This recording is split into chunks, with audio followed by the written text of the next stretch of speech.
Тоқтар ағамның себепшілігімен кіші қажылыққа жолдама алған кісінің номері 323.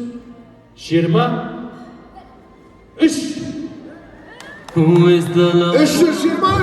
Who is Ar-Rahman? Who is Al-Manan? Olsun Mustafa.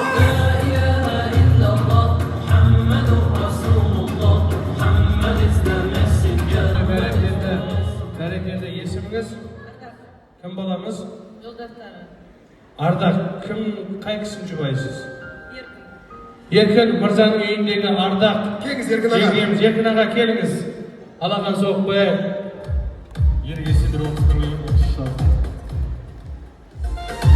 Бір қызық әңгіме айтып берейінші, ренжімесең соған енді.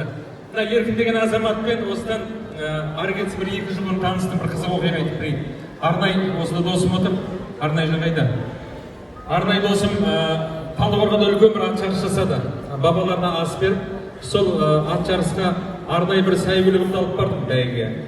Содан анау елдің көзі болды ма, әгі алып барған сәйгүлігім 6 grup бірінші отырды да, алдында қара үзіп дана шығып кетіп, тура мәреге жақындағанда құлап, мерт болды, өліп кетті.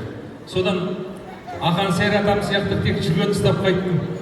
Содан атты сол жерге құсқа итке жем болып қалмасын деп жерді қазып көмдірдім де, Аллаға дұға жасап қайттым. Жарайды, шеңгемен ер жігіт аман болса мал жинайды ғой тағы да деп қайттым жүгемсіп. Сонда осы жігіт алдынан шықты, қарсы алдынан шығып. Тоқтар аға, біздің жетісудың жерінен бәйге алмаса да бос қайтпа. Ертеңген Тоқтар сері келіп, аты өліп, жүген ұстап қайтты, белі күлмесін. Мен қорамда бір сәйгілік тұр, соны берейін деп. Болмай мәшіме тиіп берген жігіт болады. Мен бүгін таңғап тұрмын да, Алла Субхана Тағала ұлық қой, керемет, құдіретті. Сол кезде сондай жомарттық жасаған менің досыма Алла сондай сый-сияпат жасап жатыр. Мен саған айтам ғой, намазға келді. Ылғи айтам ғой. Сол сенің мен емес Алла қалап тұр сен намазға келген. Енді маңдайыңды сәждеге тіреді, елдің амандығын сұрап сол умраға барып қайтты. Әумин. Алла ұлық. Аллаға Еркін аға, құтты болсын. Ұлы сапарға аман барып соғып айтыңыздар Құдай қаласа. Жеңшем де өзі тек хиджаб қана қалып, қалған бәрі әдемі келіп тұр умраға. Енді осы бір сәт естелікке сурет қылып алайықшы, келіңіздер. Бейбіт жеңге, жақынырақ тұрайық. Жігіттер, түсіріп алыңыздар. Бұл да бір әдемі тарихи естелік. Мархабат.